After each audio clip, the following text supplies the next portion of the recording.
আসসালামু আলাইকুম সবাইকে। কেমন আছো সবাই? আশা করি সবাই ভালো আছো। আলহামদুলিল্লাহ আমিও ভালো আছি। আজকে তোমাদের জন্য নিয়ে এসেছি একটি অসাধারণ রেসিপি, মচমচে আর মজাদার পাঙ্গাস মাছের ভাজি রেসিপি। অনেকে পাঙ্গাস মাছ খেতে পারো না, কারণ এতে একটি কাঁচা গন্ধ থাকে। কিন্তু আজকে এক বিশেষ প্রক্রিয়ার মাধ্যমে মাছ ভাজি করব, যেটা শুধু মাছের গন্ধই দূর করবে না, বরং মাছের স্বাদ আরও বাড়িয়ে তুলবে। চলো তাহলে দেরি না করে রান্না শুরু করা যাক। এর জন্য আমি প্রথমে নিয়ে নিয়েছি পাঙ্গাস মাছের 5 টুকরো। এরপরে মাছগুলোকে ভালোভাবে ধুয়ে নিয়েছি, তারপরে লবণ দিয়ে ধুয়ে নিয়েছি যাতে মাছের একটি কাঁচা গন্ধ সেটা যেন দূর হয়ে যায়, এবং মাছগুলো থেকে পানি ঝরিয়ে নিয়েছি।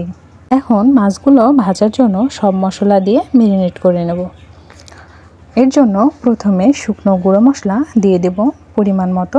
এর জন্য প্রথমে আমি পরিমাণ মতো লবণ, হলুদের গুঁড়া, মরিচের গুঁড়া, জিরা গুঁড়া আর ধনিয়া গুঁড়া দিয়ে দেব।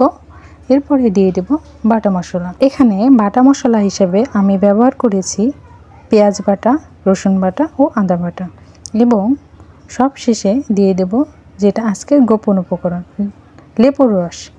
লেবুর রস মাছের গন্ধ দূর করে, আবার দারুণ স্বাদ বাড়ানোর পাশাপাশি সুন্দর একটা ফ্লেভার নিয়ে আসে, যা মাছের একটি বাজে গন্ধ দূর করতে সাহায্য করে। এরপরে সব মশলা একসাথে মেখে 10 মিনিটের মতো রেখে দিলাম, যেন মাছের ভেতর পর্যন্ত মশলার স্বাদ ঢুকে যায়। 10 মিনিট পর ফিরে এলাম। এখন প্যানে পরিমাণ মতো তেল দিয়ে দেব, এবং তেলগুলো ভালোভাবে গরম করে নেব যাতে মাছ নিচ দিকে লেগে না যায়। এরপরে একে একে সব মাছগুলো দিয়ে দেব। এর কিছু পরে ঢাকনা দিয়ে ঢেকে দেব মাছগুলো, যাতে মাছ ভাজার সাথে সাথে ভেতরের দিকটাও ভালোভাবে সিদ্ধ হয়। 2 মিনিট মাছগুলো ভালোভাবে ঢাকনা দিয়ে ভেজে 2 মিনিট পরে মাছগুলো উল্টে দেব। কিছুক্ষণ পর মাছগুলো আবার উল্টে পাল্টে ভালোভাবে ভেজে নেব। যখন সুন্দর সোনালি একটা রং চলে আসবে, তখন বুঝতে হবে মাছগুলো হয়ে এসছে, এবং উপরের দিকে মচমচে এবং ভেতর দিকে একটি সুন্দর নরম হবে। তখন নামিয়ে নেব। মাছগুলো নামানোর পরে এখন একটি প্যানে কিছু কুচানো পেঁয়াজ আর কাঁচামরিচ দিয়ে হালকা ভেজে নিলাম।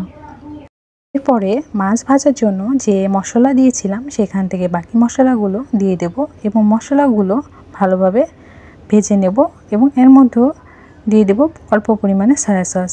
এটা মাছ ভাজার পরিপূর্ণ স্বাদ নিয়ে আসে এবং মাছের যে একটা আলাদা সুন্দর টেস্ট পাওয়াতে সাহায্য করে।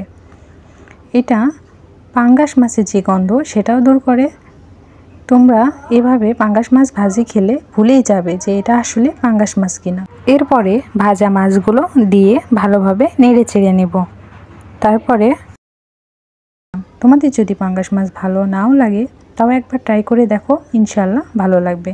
আশা করি তোমরা এই রেসিপি খাওয়ার পরে পাঙ্গাস মাছের ফ্যান হয়ে যাবে।